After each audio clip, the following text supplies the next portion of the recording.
Hey guys, Dan here along with Tim. Hello, Tim. Hi, everybody. We are on Zoom once again to talk about Disney. We've got Dan Does Disney, and this is a big one. This is, I don't know, maybe the biggest one you and I have done. Well, I guess Song of the South, Tim. That was pretty Yeah, big. But in terms of the live action stuff that we've been doing recently, this is far and away, I think, the biggie. We're talking about 1954's 20,000 Leagues Under the Sea, which is available on Disney Plus. That is how Tim viewed it. I, however, have the wonderful two-disc DVD edition. This came out in 2003, and to date is pretty much the only way you can get this movie on DVD.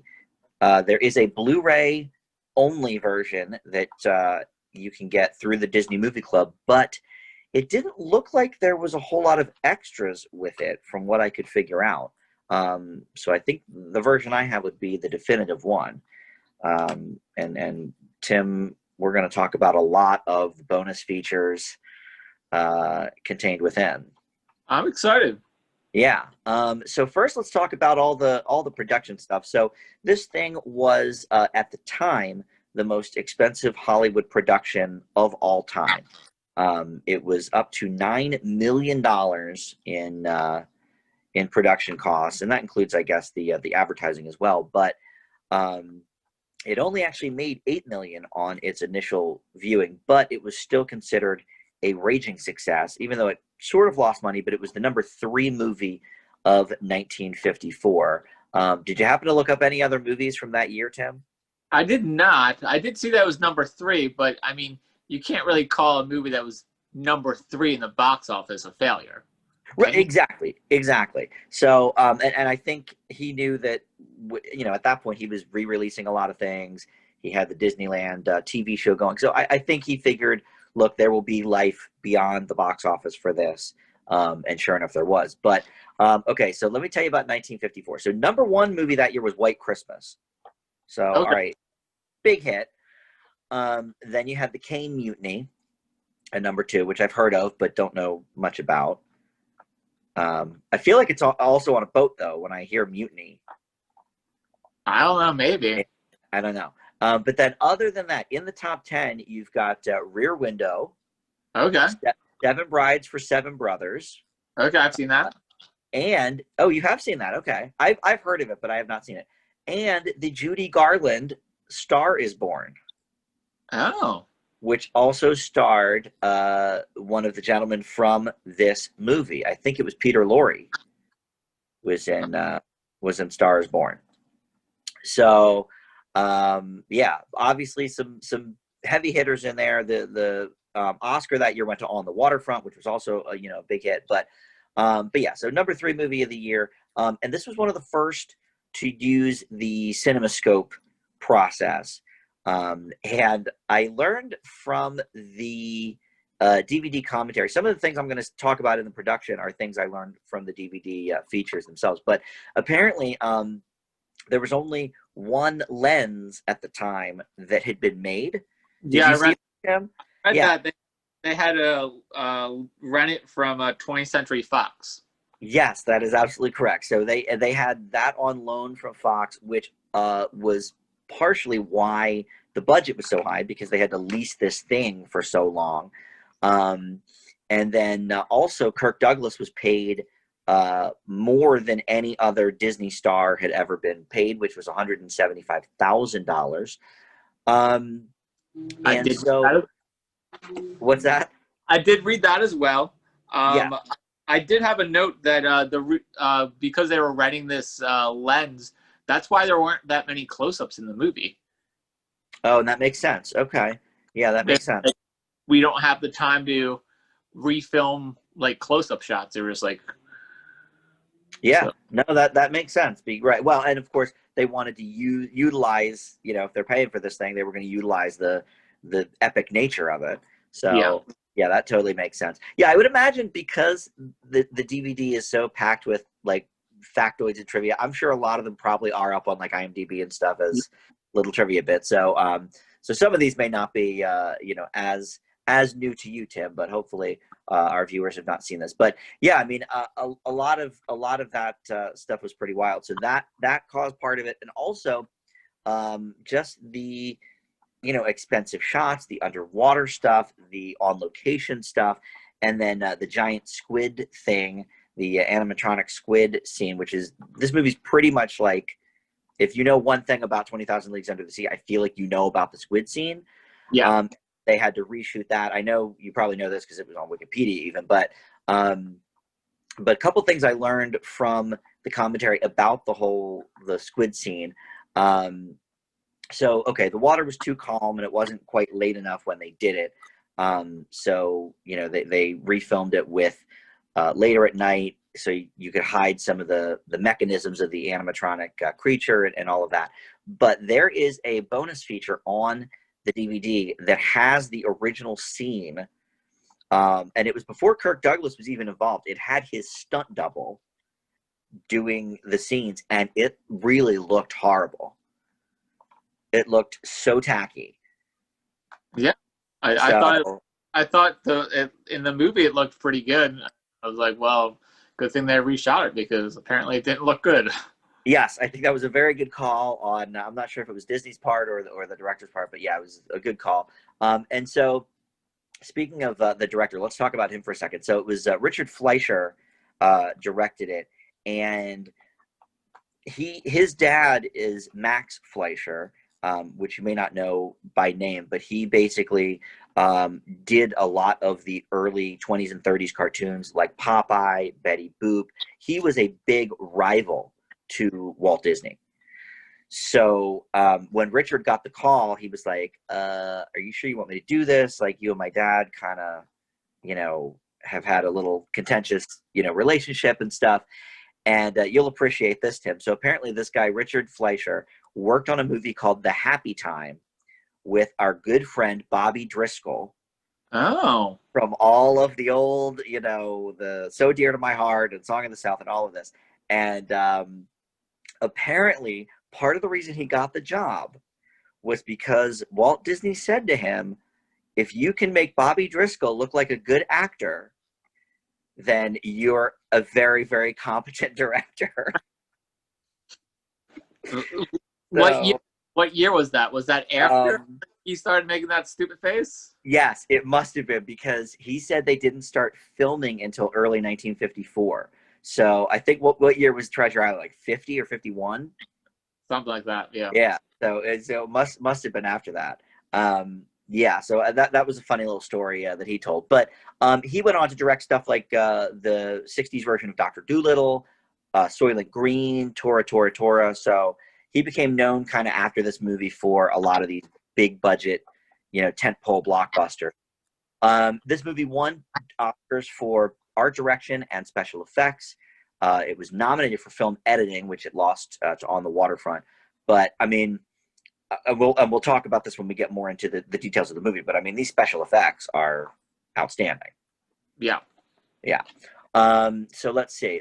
In terms of the original vision for the movie, so in 1950, this dude Sid Rogel bought the rights to the book and wanted to make a film of it. And Disney said, I'll do you one better. Let me buy the rights off of you. Disney was first going to make it a fully animated film. Oh. Yeah, believe it or not. I don't know if he maybe thought filming it would be too hard or what, but the production designer, Harper Goff, who, by the way, is the one who also taught Kirk Douglas how to play the guitar for his songs, which we'll talk about as well. But he really had a vision to have this filmed and live action. So when he did up the storyboards for the movie for Walt, he did not make them cartoony at all. He made them very lifelike. He really drew his vision for what he wanted. And so it basically convinced Walt to, okay, well, I guess we can do this as a live action feature then.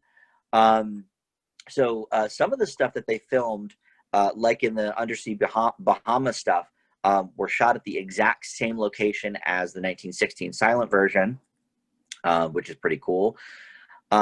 Which, by the way, there's actually some clips of that version as well on the DVD. And I mean, for the time, it looks pretty incredible for 1916. It's hard to believe they could figure that out. But they also could not go below 28 feet under the sea, because if you go down apparently past 32 feet, then you're liable to get the bends on the way up, which I only vaguely know about from that movie where Mandy Moore's in the cage. I forget what that was called. 47 meters. Yeah. Where they talk about the bend. So I guess they obviously knew not to do that. And they also couldn't look at the dailies properly at the end of every day that they were filming, because no theater in the nearby area had CinemaScope. So they would go to the theaters to look at the dailies for the film, and everything just looked all smushed and squished together. And so they were like, well, we guess this looks good. Like, we don't really know. So, which is partially, I guess, why they didn't realize the Squid Scene needed to be reshot right away. But yeah, I thought that was kind of interesting. What else can I say? I'm sure you read this because this was on Wiki, about the crew of more than 400 people at times in the water stuff. And the director on the commentary, it's so cool to have the director actually do commentary on a DVD that for a movie that's like 60 years old. I guess he was a pretty young man when he shot it, but he said that at that point in time, that was the biggest, most people underwater in history, as far as he's aware, and that includes in the Navy. Oh, wow. Oh, yeah. So they really went to all kinds of lengths for this film. So we'll talk a little bit more at the end of the review about the DVD releases, the stuff at the theme parks with this movie, the stuff that has been in the works for about 20 years about making a remake or spinoff. But first, I'm going to throw it to Tim, and we're going to talk about the plot of this movie, and then we'll get to the nitty-gritty of the review.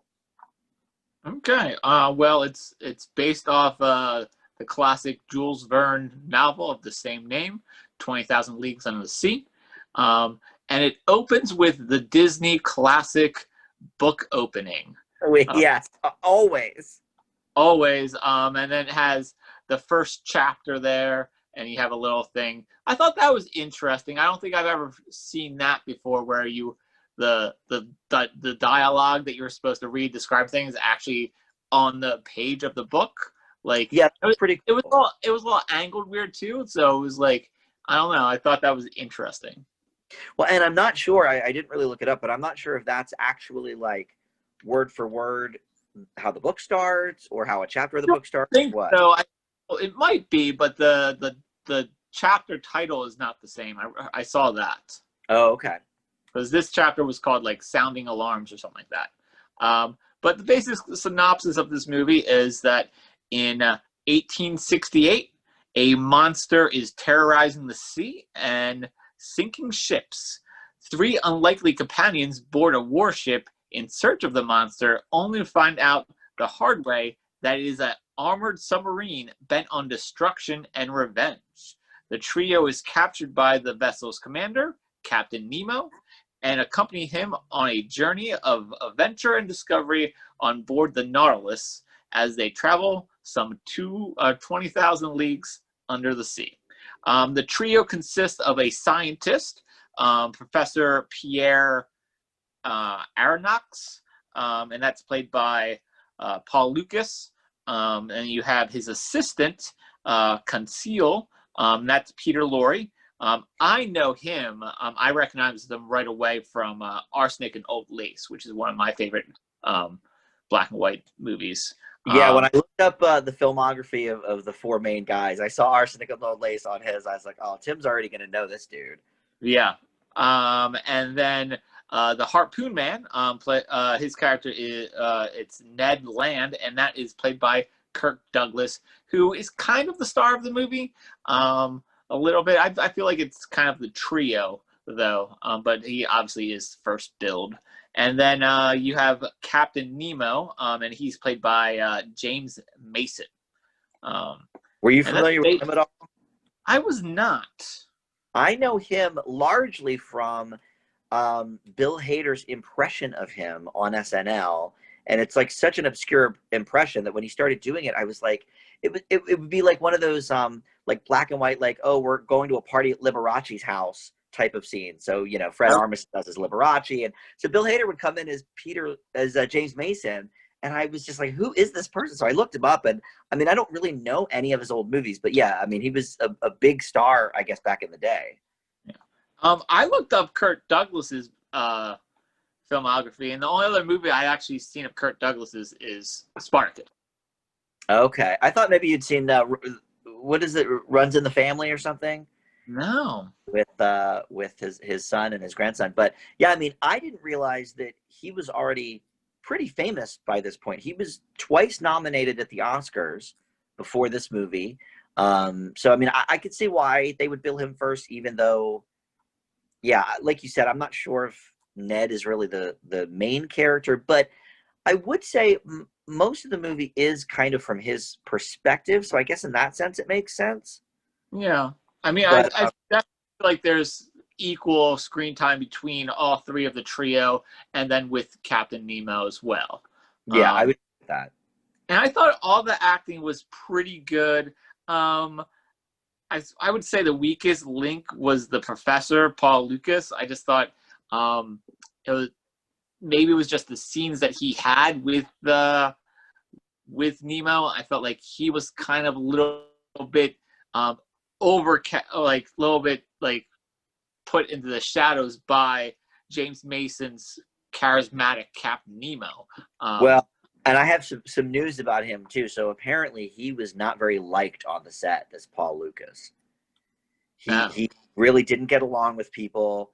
And so once I knew that, I was like, okay, that sort of does make sense, because I feel like the camaraderie of like Kirk Douglas and Peter Lorre, jive a little bit better. I felt the same way, but then I also was like, maybe that's part of the character. He's kind of like distancing himself, and like Peter Lorre was his assistant, so like maybe that's just kind of like the distance of him, just because that's it could be that too, and maybe that's why he felt sort of disassociated from everybody else. I don't know, but yeah, apparently he was difficult to work with. I thought Captain Nemo was a very charismatic anti-hero. He really captivated every time he was on screen. I thought Kirk Douglas, his Ned Land, was very fun, enjoyable. I thought his character was really fun, and then I also like Peter Lorre's character as well. How about the singing? What? How about the singing? The singing. So there is one song that he sings. He sings it a couple times, and it is called "Whale of a Tale." And as you mentioned, Kirk Douglas learned how to play guitar for that. I also read that he like came up with like the tossing of the guitar trick that he did a couple times himself. Yes, that's correct. He wanted to add a little flourish to the playing. I thought it was a fun song, and I thought he sang it pretty well.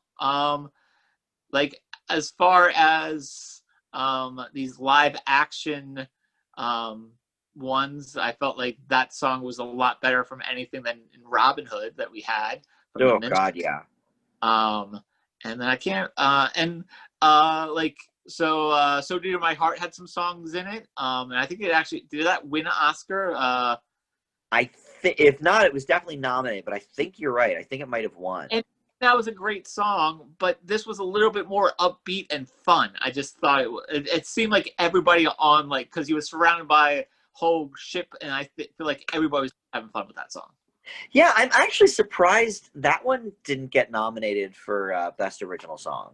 Yeah. And then my favorite character out of everything is Esmerelda the Seal.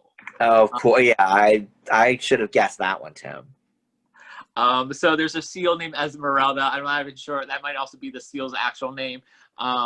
But it was like kind of a pet of Nemo's, and then Kirk Douglas has really good chemistry with the seal as well. I did read that the cast had to have herring in their pockets a lot of times for any scene that they did with Esmeralda.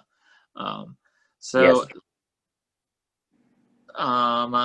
everybody knows that there's an epic squid battle scene, and that I would say that is It's not the climax of the movie, but it's probably the best part of the movie. Yeah, yeah, it's definitely, I would say, the most action. I mean, there's certainly some action scenes, but yeah, I mean, it's definitely the most like action intense scene of the movie, and certainly for the time, you know, the animatronics work really well. Yeah, they did a better job of making that squid look somewhat real. They did a better job than the shark in Jaws, and that was 20 some years later. Yeah, that would have been right. You're right. 22 years later, or whatever. Yeah, I mean, the truth is, no, I've never seen Jaws, but and we'll talk, I guess, more in specifics about the effects. But like visually, this movie, I think, maybe it doesn't hold up to today's standards, but like I would say No. by 80s standards, Oh yeah. I think it's still, you know, I watched E.T. just last week, and that looks great, and there's some cool effects there. But yeah, I mean, like, I think you could put this next to anything that came out before, really, you know, CGI stuff, and it just looks great. Yeah. So the one thing I had down here, like the sets were stunning to look at. The design of Nemo's ship was one of the changes that they made from the book. So in the book, Yeah, it was like really bland, right? really bland. It looks like kind of cigar shaped, and this one kind of looks like a monster that could be a sea monster. Did you ever see The League of Extraordinary Gentlemen? That horrible No. shot. I have not. Well, there's a character, Captain Nemo, in that because they take a whole bunch of characters from Oh, that's right. from literature, and he has the Nautilus, and I feel like that is more up to par of what the book describes it as. Okay. But I did read that that most people thought this was a good representation of the book.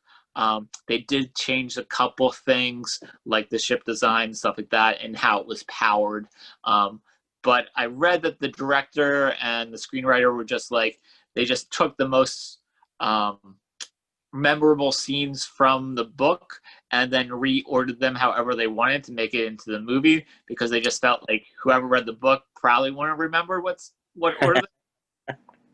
Well, apparently the 1916 version strips it down even more, and there's almost no plot. Like, it was just basically, let's shoot underwater because we figured out how to, and so there was no real reason to anything going on in the original film version. So at least this was a step up from that. Yeah.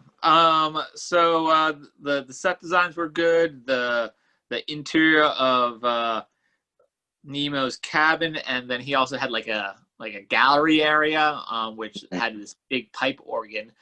Did you read what they did with the pipe organ?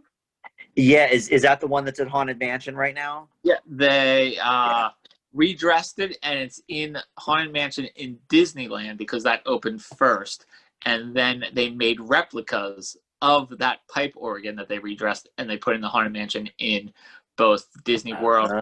Then a couple decades later, when they opened the Disney World, whatever it's called, in Tokyo. Oh, okay. Interesting. Yeah, and I read that a lot of the original set pieces actually were in Disneyland up until the late 60s. Yeah, they kind of like a walk-through attraction that they did. And then there was a ride they had in Disney World called 20,000 Leagues Under the Sea. I don't remember going on it, but I probably did because I was there in the 80s. Yeah. But now it got, I think it might be the Little Mermaids Undersea Adventure it got turned into, or something like that. That makes sense. Yeah. That stuff's always really cool, though. I mean, like, you know, when I was in LA the one time visiting my friend, we went to like the Paramount, you know, backlot tour or whatever, and they had the original sets from Next Generation and Cheers and all these, you know, iconic set pieces. And it was the real thing, and that's always really cool. Yeah. Then one of the other actiony scenes is the island scene. The Kirk Douglas and Peter Lorre go to an island, and that is the scene that the CinemaScope just looks amazing. Yeah. I don't think I really noticed it that much on the ship beforehand, because most of those scenes were kind of dark. But once they got to that island, it was stunning. Yeah, the island stuff is amazing. Yeah, the only stuff on the ship that they really made good use with CinemaScope, and I'm not sure I would have noticed it because I didn't the first time around, but when I watched it again with the commentary, they pointed out how, like, there would be a scene, for example, where they're all, like, at the table, and you see, the entire length of the table, and, the other guy on the commentary said to the director, like, you never would have been able to shoot something like this before CinemaScope. You would have had to basically redress the whole scene and have people sort of face each other. And so they did what they could. But yeah, I mean, I think the outdoor venue of the island is really, worked for it. Yeah. I mean, and you compare that to, was it 3 years earlier with Treasure Island, where we were all like there were some nice shots in it, but it was like kind of grainy and like right, dark. But this, it was bright. It was picture clear, and I mean, I watched it on Disney Plus, so I mean, maybe they remastered it a little bit, but it was stunning. Yeah, I mean, I'm sure it's probably been cleaned up a little bit, but yeah, even my DVD version of it was pretty good. But I mean, that just goes to show you, I feel like, some of those movies that we've reviewed recently have come from the UK arm of Disney, which was brand new at the time. And I think it just kind of goes to show, like, no offense to UK, but I mean, I think, Hollywood studios know best, since, the beginning of the film industry, certainly by the 50s, how to really utilize all of the stuff, and Walt invented a camera for Fantasia and this and that. I feel like the people working on the UK movies, Walt was sort of involved in those, but like not nearly as much as this. He was really hands-on with the production of this movie. Yeah, and also the island has one of my favorite shots, and it's probably the only close-up shot that I really remember. It's a close-up shot. It's like a dolly tracking shot, a close-up of Kirk Douglas running away from the island natives, and I thought that was really well done. It looked nice. So this director really knew what he was doing. I mean, he could make Bobby Driscoll look good. So right. he made it look good. So that was one of my favorite shots. There was in that, when they're rowing the boat away from the island, Kirk Douglas' character falls back. That was a mistake because they forgot to put the sandbags back in that were kind of weighing it down to make it look like it was a metal boat. It was just a wooden boat. So he goes to paddle it, and it should be a lot lower. So he missed the water and just fell backwards, and that they kept it in there, and that made me giggle. And That's cool. Yeah. How much do you think, though, Kirk Douglas from the 1950s looks like his son? Oh, spot on. Like, oh my, especially like in the profile shot, because they've got like the exact same chin and the same like profile features. It was like, some of the time I would just be like, oh my God, like that is the spitting image of Michael Douglas. And they sound very similar as well. Mm-hmm. Like, yeah. Yeah, that was pretty wild. Because like you said, I've never seen Spartacus, so I haven't really seen a lot of Kirk Douglas stuff. So yeah, that was... Like, I've seen pictures of him when he was older, but he was a spitting. Yeah, absolutely. It's hard to believe. Did you read about how, since Kirk Douglas was kind of famous at this point and he had that big paycheck, how he requested scenes added to the movie? No, I did not see about that. So, he requested the scenes in the beginning where he got into that little brawl in the beginning, and he was walking with the two beautiful women. Okay. They talked about that briefly, but I didn't know that Kirk was the one who suggested that. Well, he wanted a fight scene and to be seen with two women prior to being introduced on the warboat, because I mean that was a little bit later in the movie as to begin with, but I mean he wanted to be like, I'm a macho man, like I get in brawls. So Oh, interesting. Well, and those are the only two women in the whole movie. they are the only two women, and Um, apparently there's a very similar scene in a movie like a couple years later. I don't know if it's like, but he's with two women and he gets in a fight as well. that's Kirk Douglas again. Yep. Oh, that's interesting.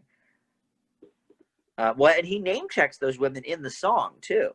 Yes, both. I didn't realize that was her name, but one of them was Minnie and one of them was Tessa or something like that. Yeah, I don't remember, but yeah, something like that. Yeah. So, I mean, they were really invested in Kirk Douglas. Yeah, they're willing. And I thought those scenes were fine. I mean, I thought it actually did make sense to introduce his character a little bit before when he was introduced on the boat, because had he not been introduced, you were like, oh, look, here's this harpoon guy, and like, okay. Yeah, I mean, the thing is, his character isn't really that well defined compared to like Captain Nemo. So No. I think those scenes did give his character a little bit more, that we got to know about him, right from the start. So yeah, I'm totally down with them adding those. Yeah. I think that's all I really had written down. The shark attack scene when they're getting treasures, that was unscripted. Just shark got a little bit too close to them, and then they kept. Yeah, that's there's a lot of stories like that on the commentary because it was such a new thing to do. We didn't talk yet about the little animated fish sequence at the beginning. It's not really animated, but like you could very, very much tell that they're not real fish in that one part. When they first get on the boat? Yes. Yeah. Where you fish. I have one other thing that I have written down here. Yeah. So apparently there were, it went from a fully animated movie to a fully live action movie. There were like 2 or 3 minutes worth of different scenes that Walt still wanted to put in there as little animation things, and Fleischer basically was like, dude, we got to either go all the way in on this or not, but let's try and not have any animated fish, and at that point Walt had been doing all the nature documentaries and stuff, so they knew how to get real fish and all that kind of stuff. So that was the one that Walt insisted they leave in. And I mean, it to me, it certainly sticks out, but we're watching it in 2020. So I'm sure it looked a little smoother back in the 50s, but. Yeah. And then a couple minutes later though, when the professor goes underwater with Nemo, they have some close-up shots of fish swimming around, which looked pretty good. Yeah. That's what I don't understand, why Disney insisted on keeping that in there, because it sort of just broke me from, I mean, luckily it came sort of before anything else. So it wasn't like, oh, I've already seen 8 scenes of gorgeous underwater stuff and now these fake fish. So, I guess I can give it a pass for that. But yeah, I thought it was a little odd that he really needed that in there. Yeah. Then I only had one other scene where things kind of looked a little hokey, and that was the shocking defense system on the island natives. Okay, that's fair. That was a little hokey, and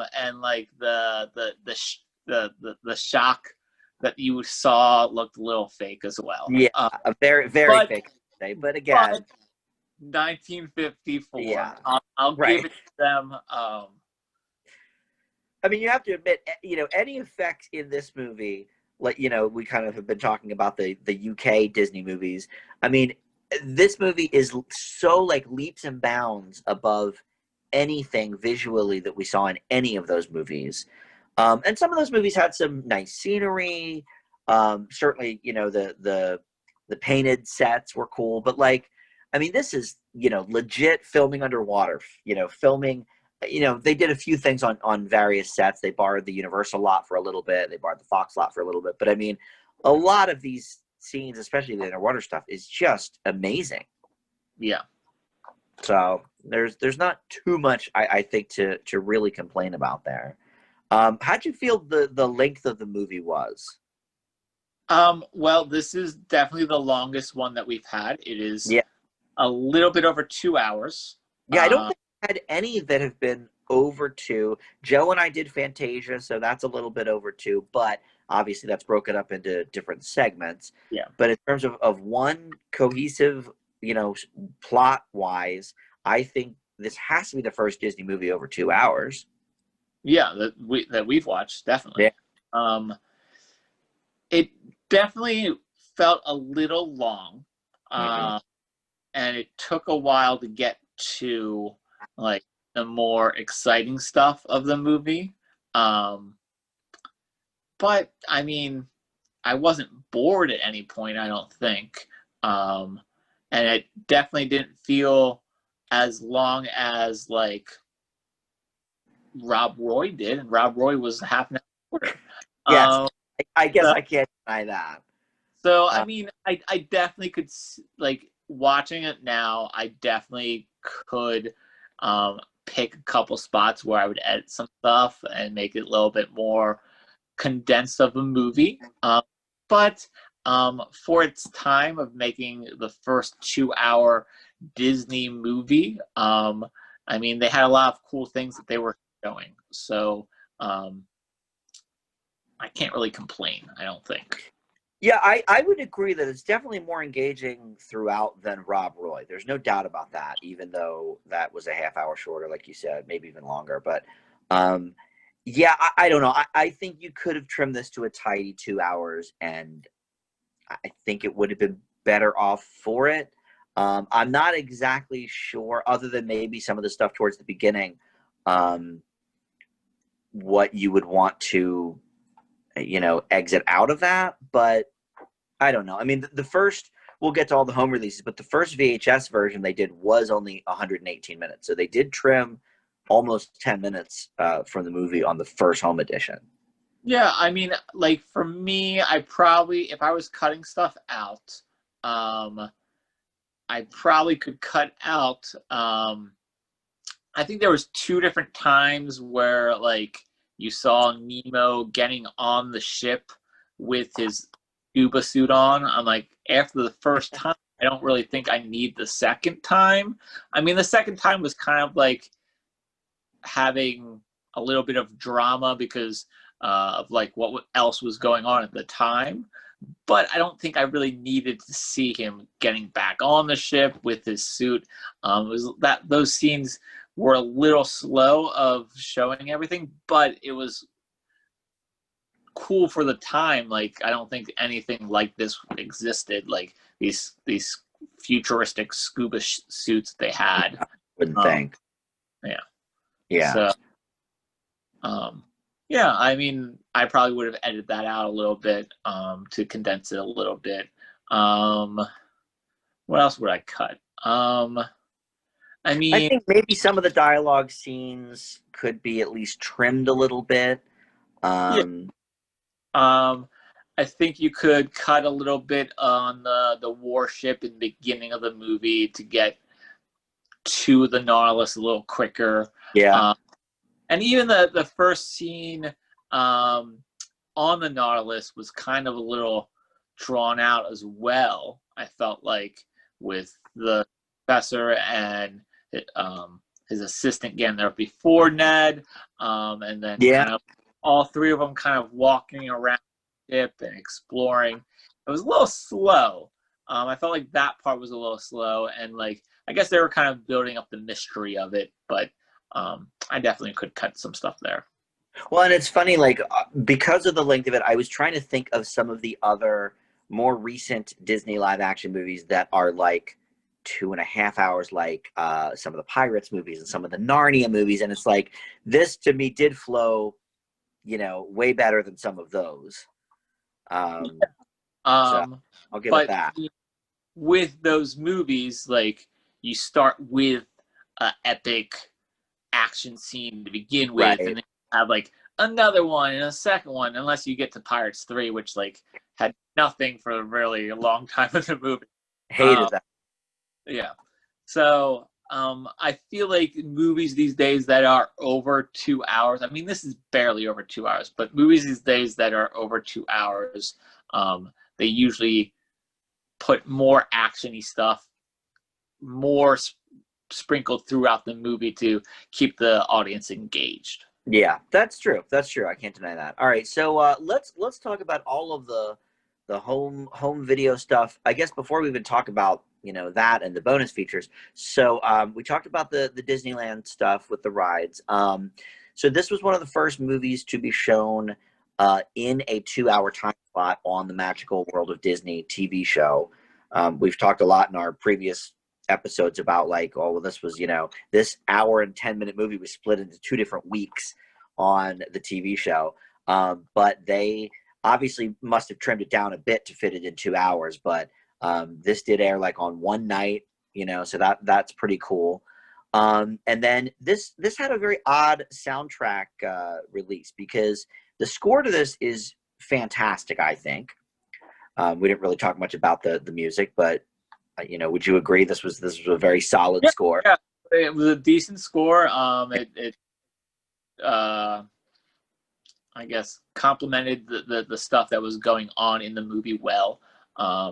I mean, you only have that one song, "A Whale of a Tale." I mean, it's reprised a couple times, and I think the music to that song is played a little bit here as well. But the rest of the score is really good as well. Yeah. So we didn't actually get a score soundtrack until 2008, where it was available on iTunes, and then in 2011 they made a DVD or a CD of it rather. But so what they did was they had 2 different like cast recording soundtracks, one for the original release and then one for the re-release in theaters in 1963, and basically it was like the Disney album and book like companions. And you're a little younger than me, but when I was a kid, there were a ton of these, not just from Disney, but you'd buy the record album and it came with a companion book, and it wasn't a music record, it was just like this it was basically like an audio book on a record. Yeah. And so they did that here with just dialogue from the movie and stuff, but it was edited, even though this was a rated G film and everything and much more visual than you would get with a record. It was edited to take out all the Nemo stuff where he has killed people in his past, and he actually ends up surviving at the end on the records. And so they changed the plot fairly significantly for the records. But it'd be interesting to kind of track one of those down. I wonder if they're available like on YouTube in an audio form or something. But and then have you heard about any of the spin-off, did you read about any of the spin-off potential that they've been looking at for the last 20 years? No, I didn't really read that much into it. So they've been trying to redo this movie since about the mid-2000s, so about 15 years. And at first, McG was attached, who was I know you hate him so much. What did he do? Charlie's Angels, right? He did Charlie's Angels. I know him mostly from music videos. He did a lot of music videos in like the late 80s or late 90s and early 2000s. Yeah, I think I liked one movie he ever directed. I can't even really think of what it was. Yeah, he's not one of my favorites either. But so he wanted Will Smith to play Captain Nemo, who turned it down. I think that would be interesting. Yeah. And then Sam Worthington was attached to it after that, but then they scrapped the McG thing together. Then David Fincher, believe it or not, was going to do a Disney movie and redo this, which I think would be very interesting. Yeah. And he wanted to get Brad Pitt. That dude turned it down. So then next he was eyeing up Channing Tatum, but Disney wanted him to go to Chris Hemsworth for the Nemo character, which I think either of those would work as well. But didn't Hemsworth do like didn't he do like an Ahab movie? This would have been several years, I guess, before The Heart of the Sea. That was, I think, Ron Howard, right?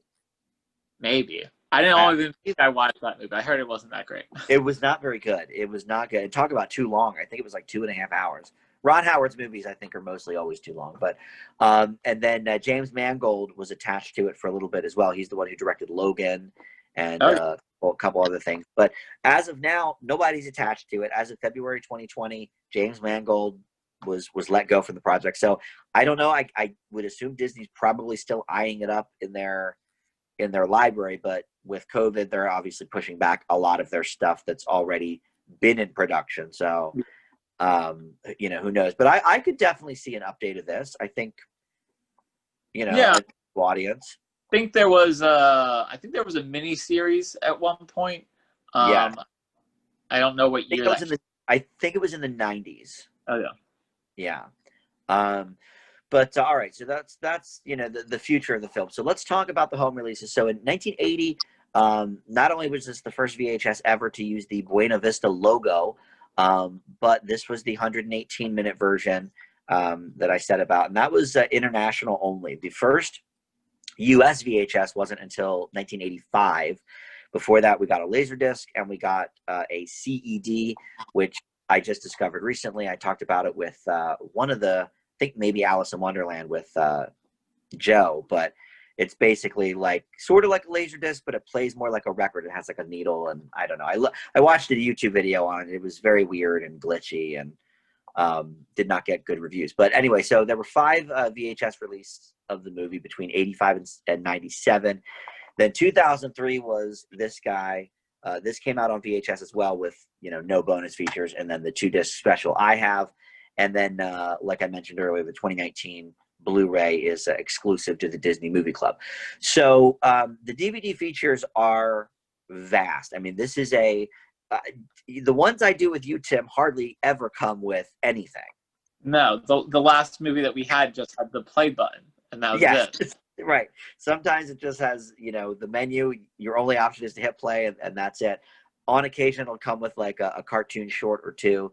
But this is really stacked. So first of all, disc 1 has the movie, obviously, but then it also has the commentary with the director. And he passed away in 2006.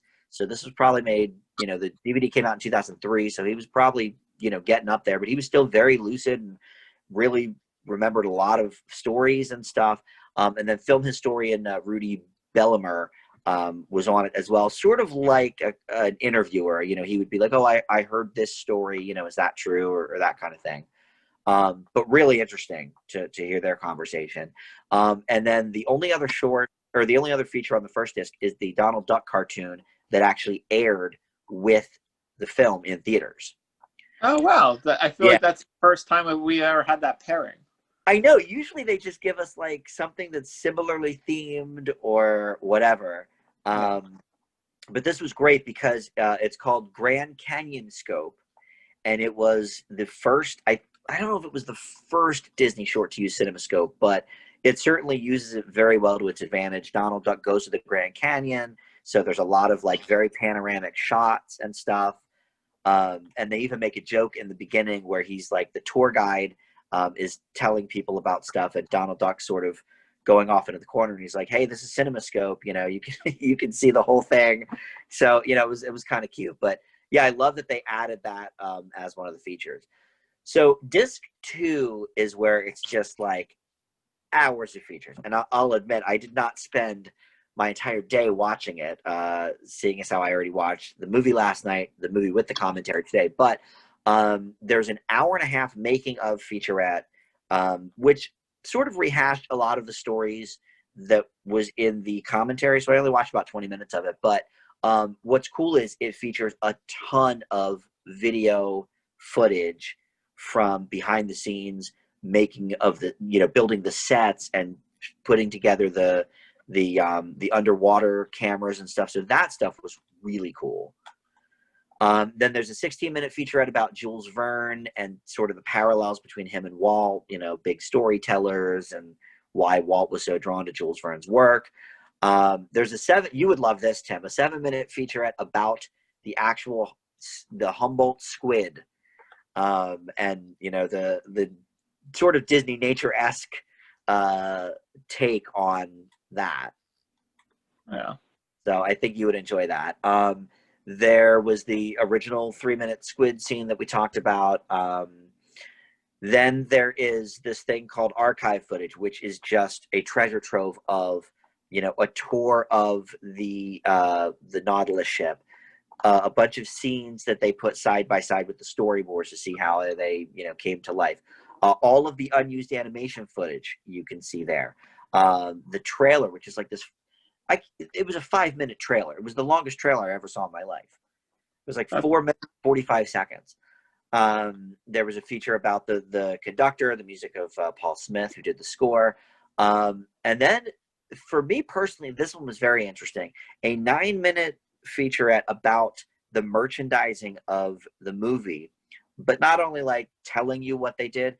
So there's apparently these two guys who are brothers that are like massive fans of this movie and like collectors. And it was essentially an interview with them showing off everything that's basically ever come out with the movie. Oh, wow. Yeah, it was sort of like an Antiques Roadshow version of the movie collectibles. And they had like, pencil books that you would take to school as an elementary school kid. They had, every different poster that they've ever had. They had several different board games, Tim. This was interesting. Wow. They talked about how each one was played and the differences. And so that for me was very interesting. And then they had a 1954 Disney highlight reel. And I'm not sure if this was cobbled together for this movie or for this set, or whether it was shown to distributors at the time or shown on TV. But it was basically a 4-minute collection of different, little scenes from all of the Disney movies from 54, all the Disney shorts, all the Disney, or not Disney Nature, whatever it's called, the True Life, whatever. True Life Adventures. True Life Adventures, all the TV stuff, because Davy Crockett had started airing on TV by then. So it was interesting to see all of it put together. But the one thing it made me realize is that Disney Plus really, really cleans up a lot of stuff. Because this DVD was only from 2003, and the True Life Adventure stuff was very grainy. And so I think a lot of this stuff has really been cleaned up in the last 15 years or so, from the footage. So because that stuff looks great now. Yeah. But yeah, this was a really, this is a gem of a DVD. I'm so glad I bought it. So let's grade the movie.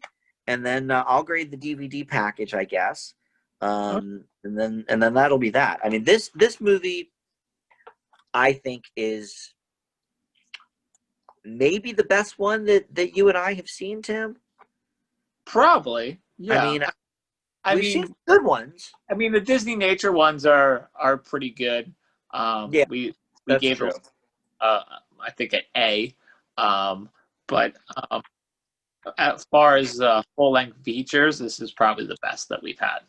Yeah, I would definitely agree with that. I've certainly given some of the animated movies I've done with Joe, A's and A pluses, but I think this is one we grade a lot on, like, how would it just hold up today. I think it still would kind of hold up today.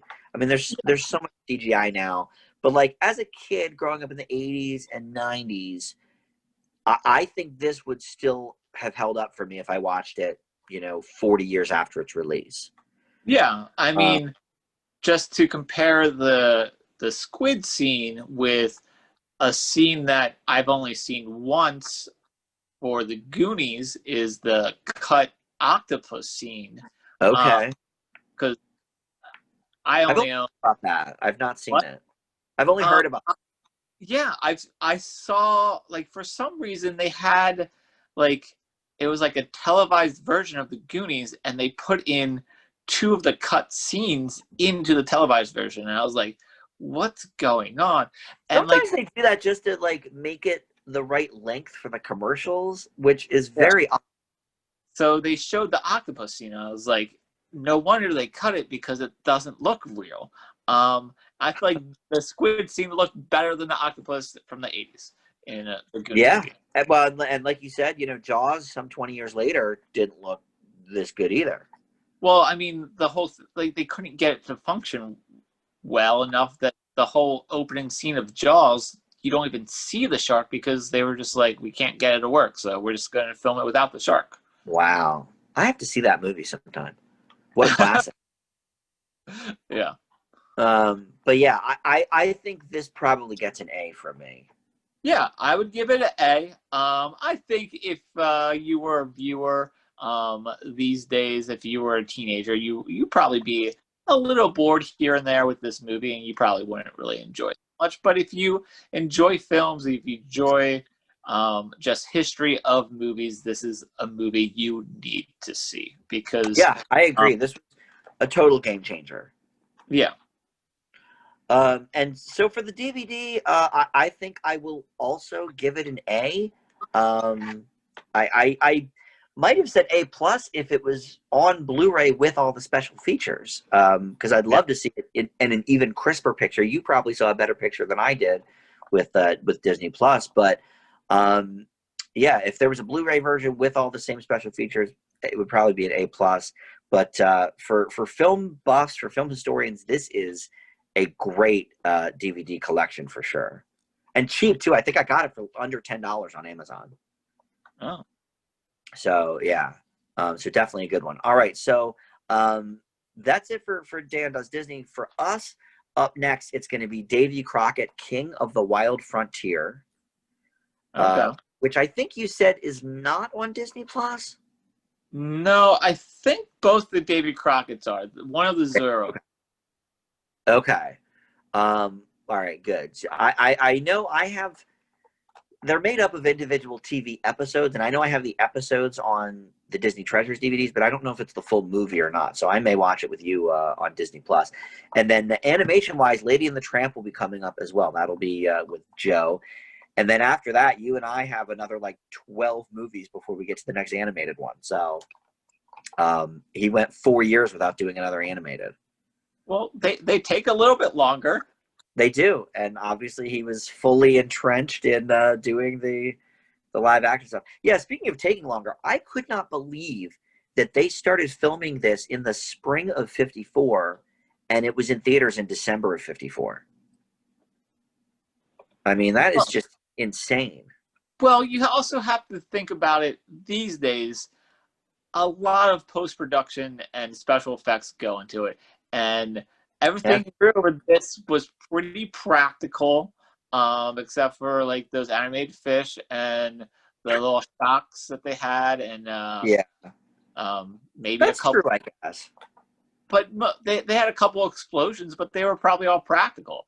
And some of those explosions were miniature, like of the ships and stuff. So.